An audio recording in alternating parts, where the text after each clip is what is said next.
The candles wept long blue tears into the frosting, their flames bending in the draft that slipped under the apartment window. She pressed her lips together, watching the sugar roses blur, grapefruit pink bleeding into white, and thought how quiet a birthday could be when everyone who loves you is late or gone.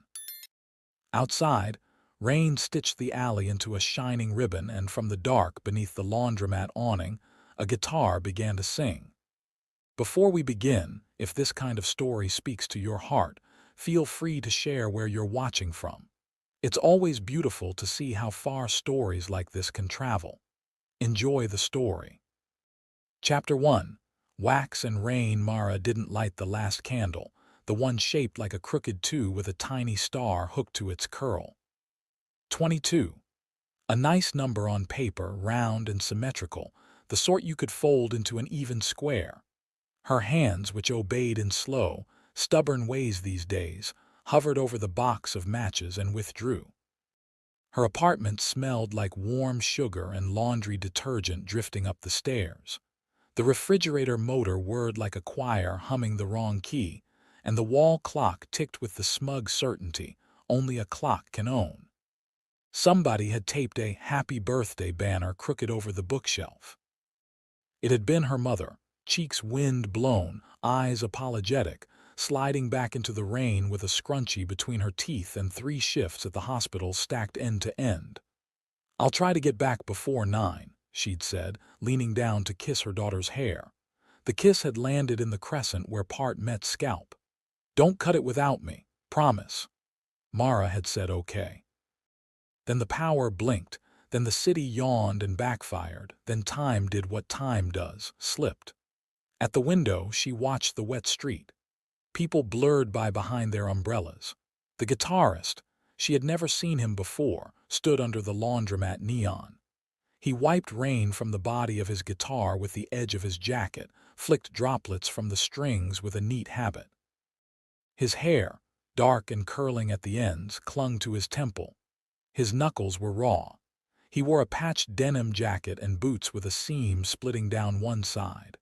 She angled her chair closer, motors whirring, and pressed the switch to crack the window. Rain talk came in, the beaded hiss on concrete, the hiss of cars passing, and with it a small, bright sound, the first note. He didn't play what she expected. Not the city's old addiction to the oldest song. Not a cheery march of a familiar tune. He plucked an opening chord that sounded like a secret being told in a language you had to stand still to understand. The melody found the puddles and walked across them. "Stop," she whispered, without knowing she was going to the glass and the rain and the way her chest started to ache because music used to live in every room with her, and then it went away. "Please." As if the wind carried it, the guitarist looked up. He couldn't see her shadow behind the window, she told herself, but he lifted his hand from the strings, and silence settled, a heavier thing than she remembered. She felt immediately ridiculous, immediately mean. "No," she said to the empty room. "Play." He glanced down the street, a man in a lit square of a Bodger rolling a crate of oranges out, a woman in a blue trench coat hurrying, the rain metronoming along the awning edge, and then he set his fingers again. The song he chose was smaller, resourceful, gentle in the way of someone trying not to wake a child. It threaded up to her window and into the stale sweetness of the room. It landed in the sugar roses. Mara put her hands flat on the table and felt nothing but the cool ghost of it. Her fingers trembled anyway, as if her body still remembered how to answer a wish. She didn't blow out the candles. She watched them dive slowly into their own light and took in, for the first time that day, a full breath. Chapter 2. The man under the awning, his name was Santiago Reyes, though some people wrote Santi or Santi on the napkins and receipts they left in his case along with their coins. On city forms, he wrote Santiago M. Reyes, and on the lined paper he kept folded in his wallet he wrote it every morning before he went out, as if letters themselves could be muscles he was training back into strength. He had been sober 9 months and 3 days. It's the rain again, he thought, tuning to the street. Rain made people softer. It made their steps slower. It made the air honest. He set the first chord and let it ring. The laundromat neon popped, flickered, hummed steady. He saw, in the bruised reflection of the bakery window, 2 candles and then 3 and then 5, so he stitched a melody around the odd number. He saw no party hats, no crowd, just a slice of room with a table and a girl's shadow long against the wall, the shape of a chair that hummed like a small motor, and a cake with frosting so white it made his teeth ache to look at it. He played for the cake at first, because it was a thing he could see. Then he played for the shadow. Then he played for himself, because the song had found his hands and because he'd been told once you have a prayer you don't interrupt it. When he felt the air change, when you play in the city long enough, you become a barometer for coffee breath, broken hearts, alarms set and forgotten. He looked up. The window had cracked open a finger, like a mouth wanting to speak. And then he felt the word he didn't hear, stop. He tasted its shape on the wind like smoke. He stopped because he remembers what it is to want to stop. He stopped because everything after want is either mercy or stubbornness, and he was trying these days to tip the scales toward mercy. He waited. He listened to the rain on the awning. He strummed a single note under his breath, a cue and a between him and the string only. Then he set back to it. To the girl in the window he sent a song without words, filled with small steps and no stairs. To the man who had taught him when he was 12, and who had sold his guitar to pay rent and died thin, and joking that they could bury him in a guitar case, he sent a measure. To the little girl who was not in his house today because houses had to be earned and he was earning, he sent a promise set to a minor chord and tied to the next measure so it wouldn't break if someone interrupted. A woman in a purple scarf tossed him a wrinkled dollar and said, "Happy whatever that is," gesturing to the window with her chin. A boy ran past with a cricket bat held like a sword. Somebody shouted. Somebody laughed. The rain kept count.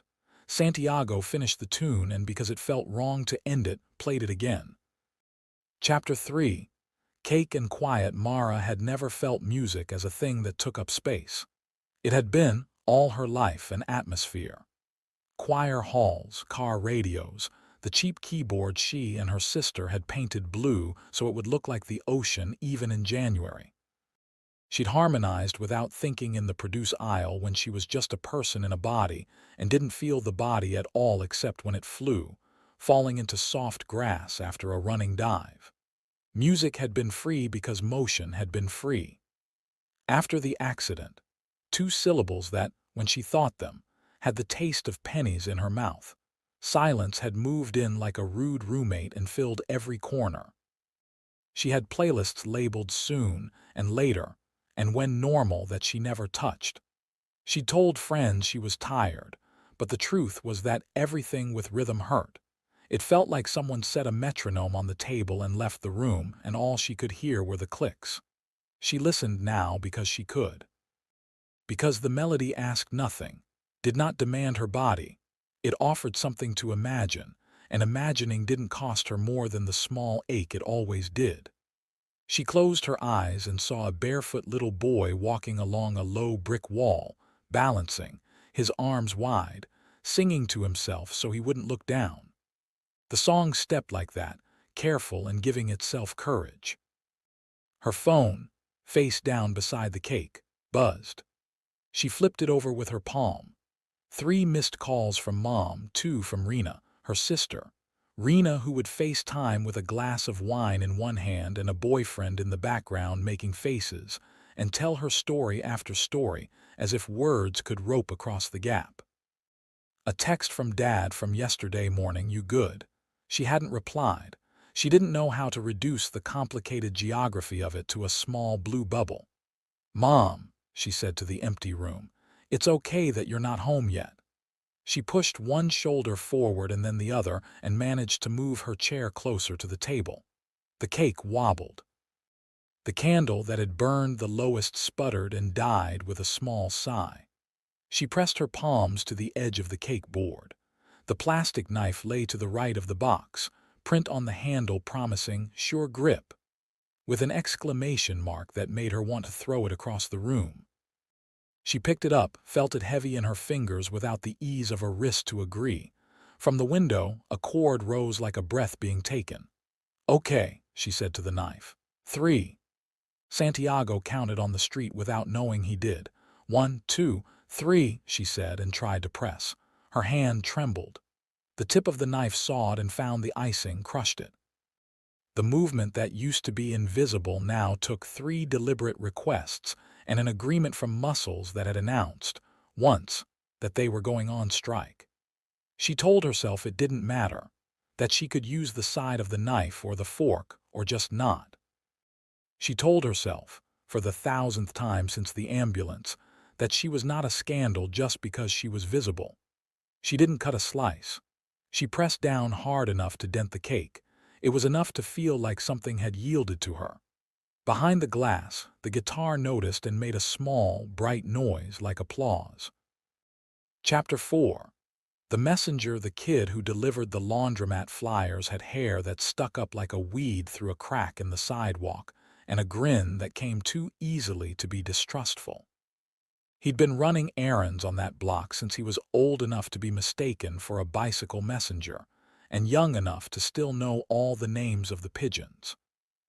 He drifted by the Guitarist on his 3rd lap of the afternoon and stopped, balancing the stack of glossy flyers on one hip. "You keeping that going for her?" he asked. Santiago glanced up. The flowered curtains were drawn now, and he could see only his reflection, the neon slicing him into red and white. "For the cake," he said. "For the girl," the kid corrected. He squinted. "She's in my building. She's nice. Says hi sometimes. She has a mug with a cat on it that says world's okayest human." Santiago smiled before he meant to.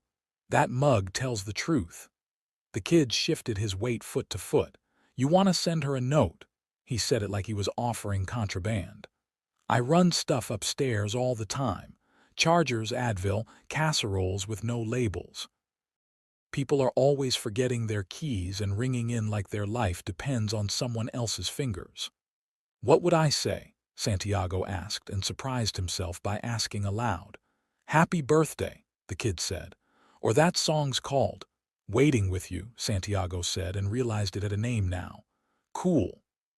The kid held out a flyer, turned it over, and offered a marker like a magician pulling a rabbit from a hat.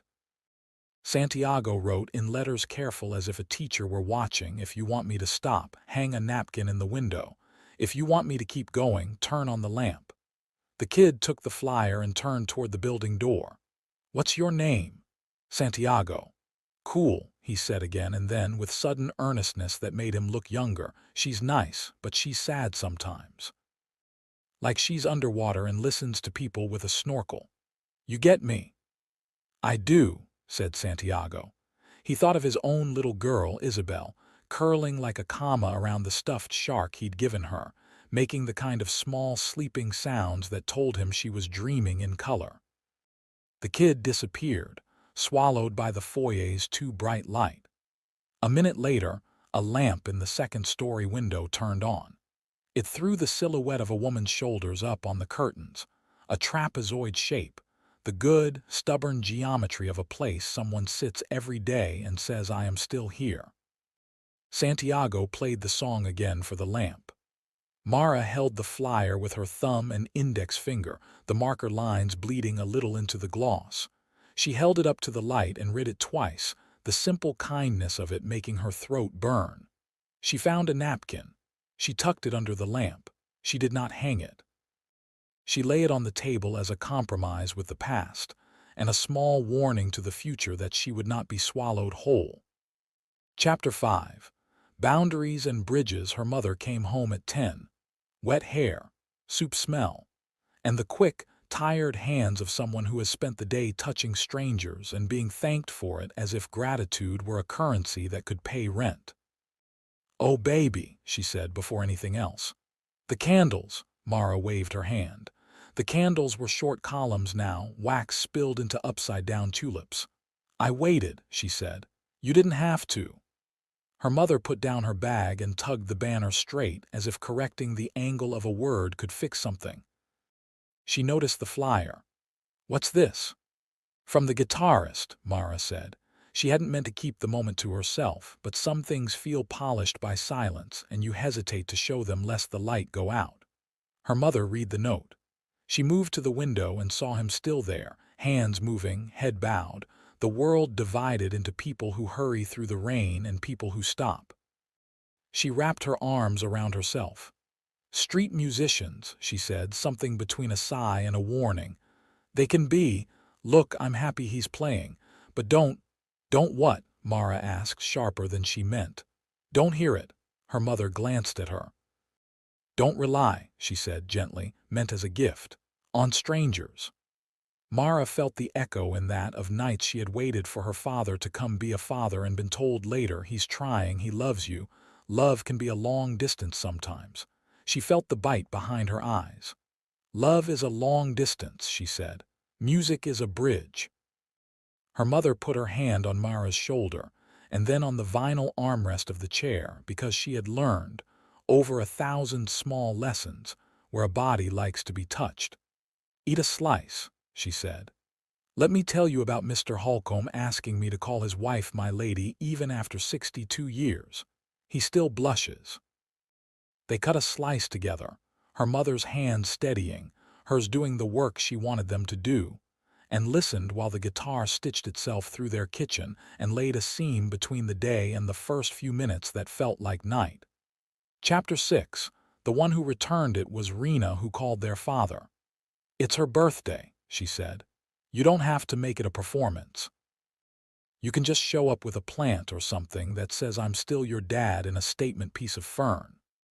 He arrived late with a potted succulent that looked like a cross between a starfish and a question mark, and a bottle of wine he set on the counter before remembering his daughter didn't drink any more, out of medication, caution, and taste changed by grief. "Hey, Junebug," he said, using a nickname that stopped belonging a long time ago. He had a new shirt, he had the same smile, he eyed the window. "What's with the guy?" "His name is Santiago," Mara said. "He plays." Her father nodded as if she had said the faucet leaks. He held out the plant like proof of a test he hoped to pass. "This one's hard to kill. The lady said it's practically a survivor. You can ignore it for months and it will just keep being green." Mara accepted it, having learned that sometimes taking what is offered is better than the cost of explaining what you'd want. "Thank you." They ate cake, her mother and sister trading hospital and office stories as they always did, turning mishaps into comedies because tragedies had been used up. After the first slice, after the third remember when from the time before, Mara felt the itch crawl up her spine that meant she needed to breathe alone. She let the chair carry her to the window. Outside, a patrol car slid past and slowed near the laundromat. The guitarist's case lay open with a handful of bills and coins collapsed like rain rituals. The officer leaned out of the window and said something Mara couldn't hear. Santiago held up a laminated card. The officer reached for it, read, handed it back, shrugged, rolled away. Her father came to stand beside her. He watched the exchange without comment. He lifted his glass and swallowed. Then he said, casual as someone is when they are about to do something on purpose and pretend they didn't mean to, "I'll be right back." "Where?" Mara asked. "Downstairs," he said, "to tell him he's got a beautiful tone." He put on his jacket and left. He crossed the street with the posture of a man approaching a problem he thinks he knows how to solve. He stood just beyond the case and let the rain catch his eyebrows. He waited for the end of a phrase and then said something. Santiago looked up. He nodded. He smiled a small practiced smile. Mara watched them like a silent film. She watched her father fold his arms. She watched the guitarist tilt his head the way people do when they are listening with their whole faces. She watched her father lift his chin in a way that looked familiar and then point up to the window. Her own chest felt tight, as if a string had been cinched under the sternum and pulled. Her father's palm opened. He made the universal gesture, ambiguous and flimsy as all universal gestures are, for move along. Santiago looked at the window. She was there, visible this time, and their eyes met across rain and light. He put his hand flat on the guitar as if to say, "I'm not leaving because you say. I'm pausing because a choice belongs to someone else." He waited. Mara rolled back to the table, grabbed the lamp with both hands, lifted and turned the switch on hard. The bulb flared, bright as a small sun. Santiago saw it, the permission, the invitation, the simplest word. He strummed a chord that made the officer who had circled back glance over curiously, as if the city had grown a new sound. He smiled. He opened his case wider. He played. Her father stood there, hands in pockets, rain running into the collar of his very good shirt, and did nothing. Chapter 7. Lessons. When the kid with the flyers came by the next afternoon, he carried a wrinkled permission slip and 2 Subway sandwich cookies he had swapped for. He knocked with the particular rhythm of people who bring news that is a favor and will leave if refused. "I told Santiago you might want more than notes," he said to the intercom. He said fine. He said only if it's okay. Then he added, with the relish of a gossip who has chosen his side, he said he could teach you music. Not like I'm your teacher now, more like he could play and you could play along in your head. I don't know, I'm just the messenger. Her mother listened to the intercom with her hand on the wall and her head bent. "I can't afford," she began, and the kid interrupted quick. "He doesn't want money. He says he could take payment in cake. He says he owes a lot of cake to the universe and he's settling debts." Mara laughed. Her mother sighed. The sigh carried what it always carried, fear of strangers who might leave claw marks in a life already scratched in places you couldn't plaster smooth, fear of hope, practical caution that had gotten the 3 of them this far. "1 hour," she said, "with me in the room." They opened the window wider and the city's voice came in, bus breaks, an argument about taxis, a woman laughing alone at something on her phone. Santiago stood under the awning with his guitar and said, "Okay," into the rain like someone saying it into a camera in a documentary. "We'll start. Lift your hands to the table. Think of your fingers as listening." "I can't," she started, and he nodded as if this were a verse in the song and he knew the second line. "Perfect," he said. Don't.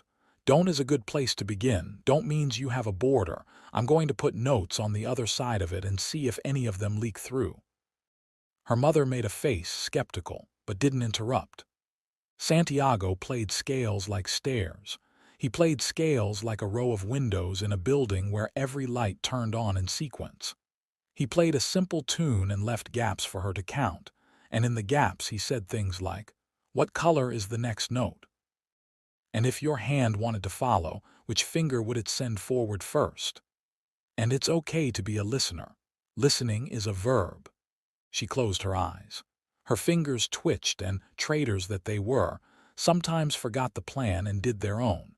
Then he played a chord that sounded like the word home said under a blanket, and she pressed her thumb against the edge of the table and felt the wood grain a fraction more.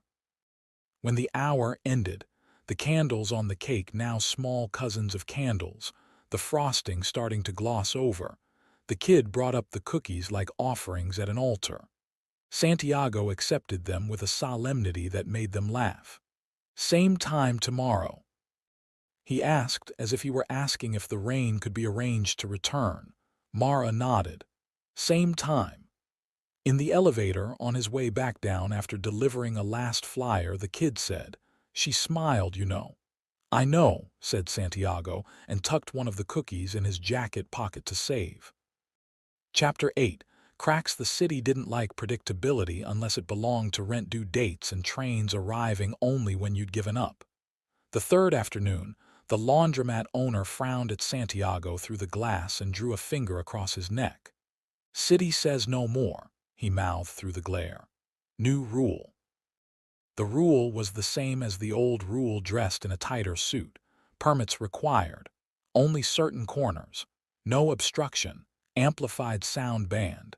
Neighbor complaints equal to law. The truth was the block had changed 3 times in 10 years, and the new cafe on the corner didn't want the sound of anybody's living spilling into their curated playlists. "That's not a concert," the cafe manager said, stepping into the rain in her impossibly clean sneakers. "That's a disturbance." "I'm not amplified," Santiago said, which was true. All the amplification he would ever need carried by wood and air. "There's an echo," the manager said. She had the kind of smile that could be folded and put away like a linen napkin. "And there are Yelp reviews," he could argue. He could stand and swallow the argument and go home and practice alone and still not make change for the laundry. He could play and risk the ticket. He thought of Isabel's small hand in his once, his calluses scratching her soft palm, her solemn attention to the sound of everything. He played. The manager called the non-emergency line. The police came, rolled down their window, yawned, and asked for his permit. He gave them the laminated card again. They said, "This one's out of zone now," and wrote a warning on a pad the size of the last polite chance. At the window, Mara watched her mother pace. "You can't save every musician in a 5-block radius," her mother said, out of fear more than meanness. "You can't ring the bell every time someone tells the world their heart and gets told to hush. We will drown in bells, Mija." "I know." She pressed a palm to the glass. Rain ran over the outside surface, her heat fogged the inside, but today the guitar is part of the air. Her mother took a breath like someone stepping into cold water. "All right, hang the napkin," she said. "I will be the one to be a parent about this. You be 22. They hung a napkin out the window, the clean white square fluttering like a flag. The kid ran down to the street and planted himself between the officer and the guitar case with the righteousness of someone with a bicycle helmet clipped to his backpack and a newly acquired sense of invincibility. "Let him finish the song," he said. His voice cracked. He blushed and didn't retreat. The officer, who was not a villain and who had a daughter and had played 3 chords on a bass in college and remembered the way it felt to not have your hands be for typing and receipts only, pressed his lips together, sighed and gestured. "One song," he said. "Then move along." Santiago played the song that had become a chain stitched through 3 afternoons and 1 night. He added a bridge, something that had small runs in it, a path that swerved and continued. When he finished, he put his pick between his teeth, nodded gratitude to the officer and to the window and to the kid, and moved 2 storefronts down, far enough that the manager's complaint could be recorded as satisfied. Neighbors leaned out windows and clapped. Someone from the cafe, embarrassed, brought out a plate of day-old kwasas in an armistice. The rain listened, a new witness. Chapter 9, Fault Lines. The letter arrived folding the morning in half. "A clinical trial," Mara read aloud to her mother, sitting at the kitchen table with the plant her father had brought taking up a square of sun. "New protocol 3 months inpatient, 2 hours away, intensive." Her mother sat down hard. "We can't," she began and then caught herself. "We can, we have, we can." "What do I want?" Mara said to the paper, to the napkin, to the lamp. "Do I want it? To want it is to open a door in winter." She didn't read the second line until later. "Your candidacy is based on your recent functional gains and the strong support structure demonstrated in your application." Support structure. She thought of the guitar under the awning, the kid with the flyers, the officer's consent, her mother's brave one song. She thought of her father downstairs pushing hands into pockets and asking a busker to relocate. She thought of morning sessions where Santiago would play a chord and the coffee maker would answer in a hiss and the radiator would clank and a choir would assemble out of ordinary things and courage. When Santiago heard, he put his hand over his mouth and the word yes collided with the word wait and both stuck in his throat. "That's good." "It is," she said. "It is, and I'm scared of it." He nodded, because yes and wait is a duet most lives sing. "I have a thing too," he said, looking at the strings because eye contact can feel like a piece of glass. "Court hearing, in a month. I've got papers, pay stubs. I get to tell a story about what I've been doing with my hours. Playing outside a window, she said, and it was not a joke. That's the thing, he said. They want proof you can be still. I want proof I can be stable. The only proof I have is that I haven't run when it started to hurt. That's proof, she said. Don't let them sell you the lie that staying is lesser. He smiled. You are a good student, he said, and plucked a cord that felt like a handhold. Chapter 10. The crack becomes a window. The cafe manager posted a sign about respectful volumes. The laundromat posted a sign about no loitering, and then added in Sharpie, except for music, which someone else crossed out and someone else crossed back in. The police drove by twice a day and sometimes waved and sometimes didn't. The kid with the flyers instituted Window Wednesdays, starting a group text nobody consented to but nobody left. He sent a message at noon, bring your own light. 7 p.m. He drew a cartoon guitar that looked like a potato with strings. On the first Wednesday night, the block looked like a low-budget film set. Windows opened. Lamps were placed on sills like offerings. People who had never met their neighbors by way of the same well-tuned C major. Santiago stood under the awning and played the song that had become theirs, and someone in 3B harmonized, and someone in 1A shook a maraca they promised belonged to a child and not a cupboard. Mara sat at the window with a blanket and lit a single candle, not a number this time, just light. Her father stood at the back, hands in pockets again, the plant a silhouette on the kitchen counter behind him, and listened. He saw faces he had bought coffee from and never looked at. He saw a woman with a scar under her chin tilt her head like her chin was a satellite dish catching a distant station. He saw his daughter touch the edge of the table, and he saw the small tremor that left her in peace and began to leave himself. He stepped away for a long time without making anyone notice. He walked to the awning. He waited for the end of the phrase. He held out an envelope. For your court, he said to Santiago, as if he had not 3 days earlier asked him to be quiet. It's a letter. It says you show up. It's signed by more of us than you'd think are paying attention. Santiago held it the way he had held his daughter, careful as if it might break if he was careless with the angle of his grip. He wanted to say, I don't deserve this. He wanted to say, thank you. He wanted to say, I have been given grace when I offer nothing in return, and it is both the kindness and the lesson.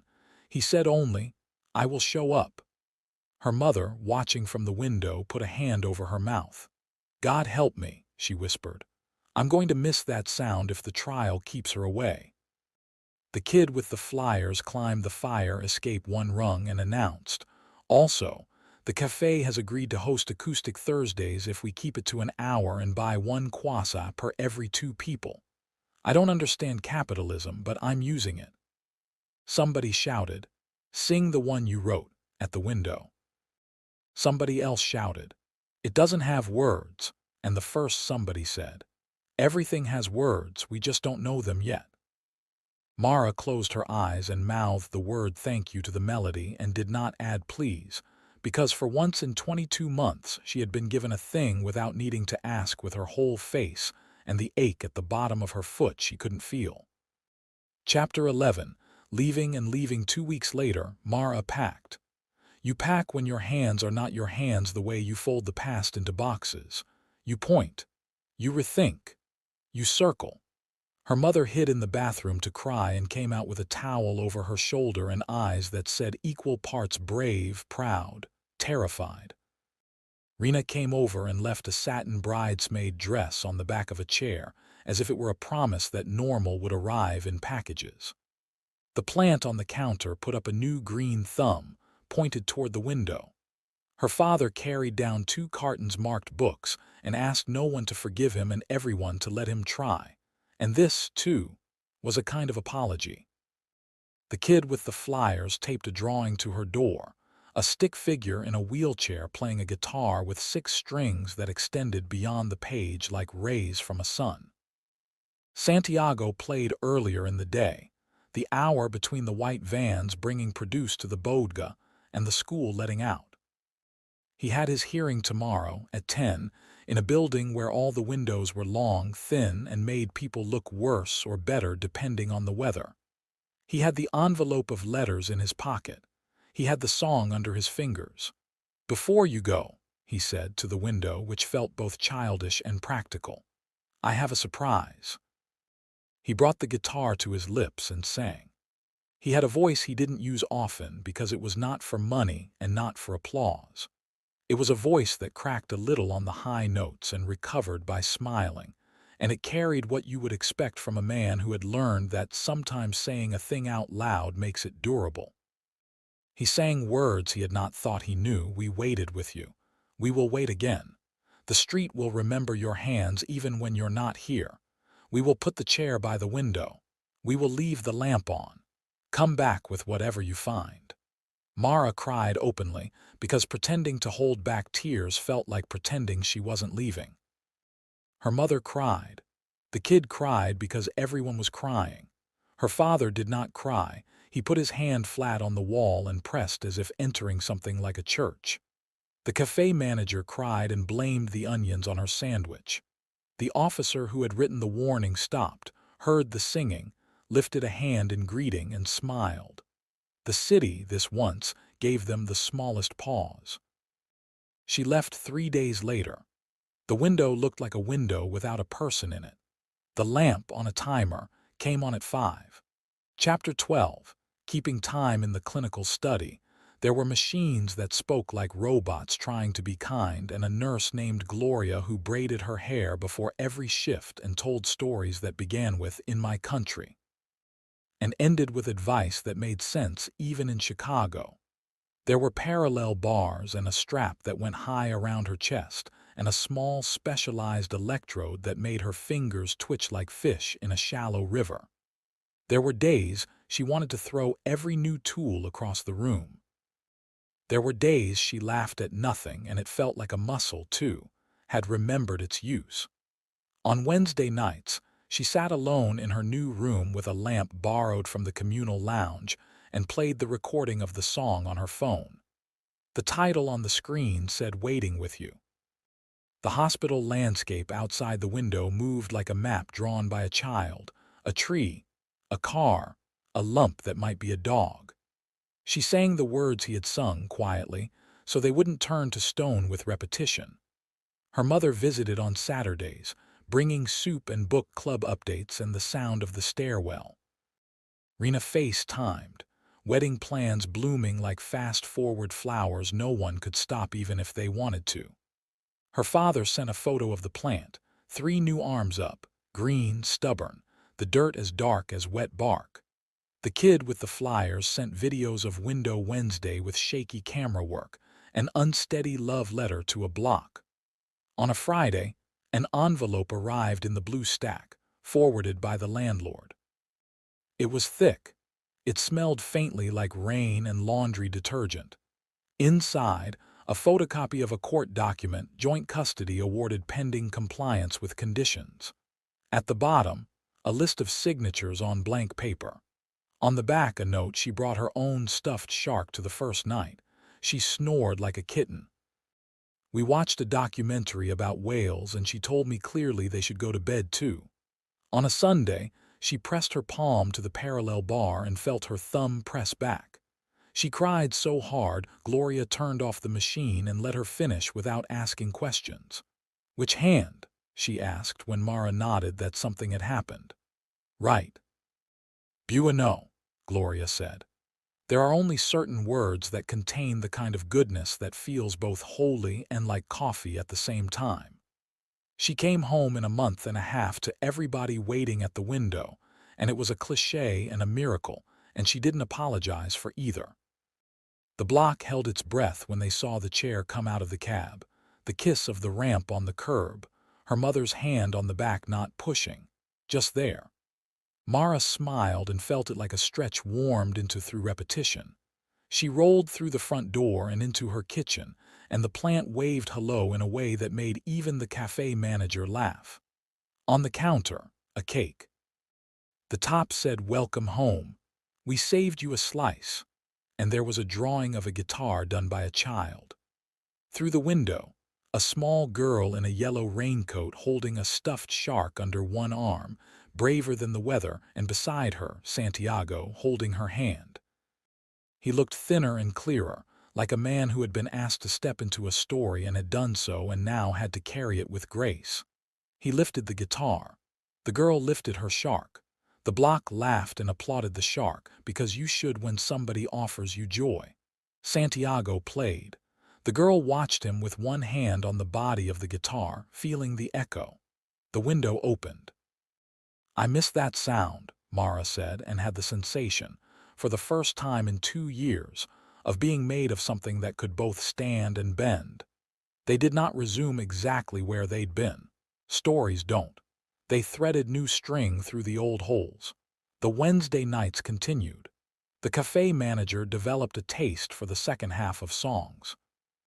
The officer who used to write warnings sometimes played a harmonica in D and nobody minded. The kid with the flyers grew taller, which is what kids do when you are not looking. On a warm evening, a year to the day after she put her hands on the knife and pressed and thought that was enough, they set another cake on the table. 2 and 3. 23. The candles were not numbers this time. They were the grown-up kind that don't throw their names around. He stood outside with the guitar and the girl who looked like him and more like herself, and at some point during the third song he stopped. He had not gotten worse, he had gotten quiet on purpose. "Sing," he said. She did. Her voice came out like a street after rain, shining and reliable, the song a snake she let out of a basket only she could control. It did not crack. It did not sway. It did not apologize. The guitar walked beside it the way someone in love with your voice will. The child tapped the shark's nose along in time and looked proud of her role. The cafe manager lifted a quass, like a lit device. The officer put 2 fingers in his mouth and whistled.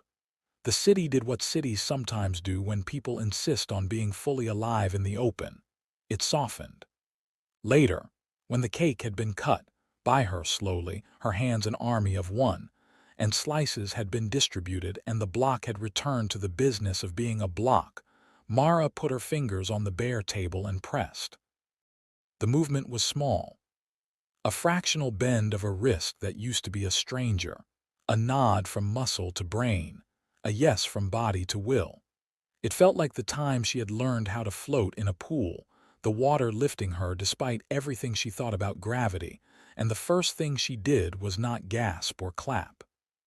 She looked at the guitar outside. She looked at the girl and the man. She breathed. She smiled. She let the feeling be. "Happy birthday," Santiago said softly, not to be heard and yet heard in all the ways that matter. "Make a wish." She did not close her eyes. She had a small superstitious thing now about witnessing wishes being made. She wished, and the wish did not feel like a betrayal of the life she already had. It felt like an addition, like a measure added to a melody you didn't know had space for one more line.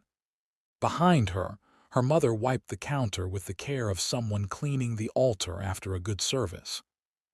In his pocket, her father, who had said nothing of his part in the beginning and would someday say it, even if the conversation was late as most good conversations are, fingered a folded paper, a permit for neighborhood acoustic gatherings with signatures from the block. In the upstairs window, the kid with the flyers had taped up a sign that read in his messy, fearless hand, "Free Wednesdays, forever as long as we're here." The candles went out all at once, not with a gust, not with a laugh, but the way small fires die when they have given you exactly what you needed from them. Outside, under the awning, Santiago played her favorite part of the song without words. The note hung above the street like a small moon and then dissolved into air, into the unseen place where sound becomes part of the room. Mara held the fork steady. She lifted the piece of cake. She ate it like something earned and also a gift. She set the fork down. She put her palm on the table again. She pushed. The movement wasn't the important part. The reaching was. The hand on the other side of the window played her a road across. People would tell the story later in the ways people do. "There was this block with this busker," they'd say. There was this girl with a cake and a window. There was a time the city tried to get noiseless and we said, not that way. There was a song with no words that said everything. They would say the guitarist started to play and the girl lifted her hands and some small muscle, maybe courage, maybe hope, maybe grace, worked, and they would be right and also wrong because every story leaves something out. The part they'd miss would be this, the moment after the song ended when the room was ordinary again, and the ordinary was a cathedral. She slept that night with her window cracked, the lamp off. The rain returned, kissing the sill like an old friend. Down on the street, in a van that smelled like cedar oil and new crayons, a little girl slept with a shark under her arm, and a man sat awake with his guitar across his lap, not playing, just feeling the wood warm under his hands. He thought of the way she had looked at him when she made the wish with her eyes open. He thought of the letter in his pocket, the quartz box ticked next to compliance, the absurdity of paperwork trying to quantify the weight of a promise. He thought of being asked to go away and being asked to stay, of the unfairness of both and the blessing of having to choose. He put his hand flat on the guitar, the blue of a parking lot light making his knuckles look like stones underwater, and whispered into the sound hole the way he had spoken into microphones when his life had other songs. Thank you. On the table, the frosting hardened into a crackle the way sugar does when it believes the night belongs to it. The plant angled toward the streetlight through a trick of photosynthesis and hope. A small wind moved the curtain like a slow wave. A city bus sighed. Somewhere, someone laughed at a joke that would not be funny in the morning. Somewhere else, someone would take a first step in a parallel bars room, unsteady and brave.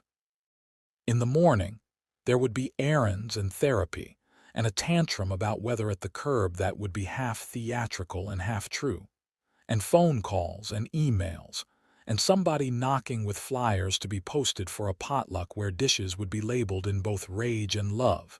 Contains nuts, contains ghost peppers, contains my aunt's opinions.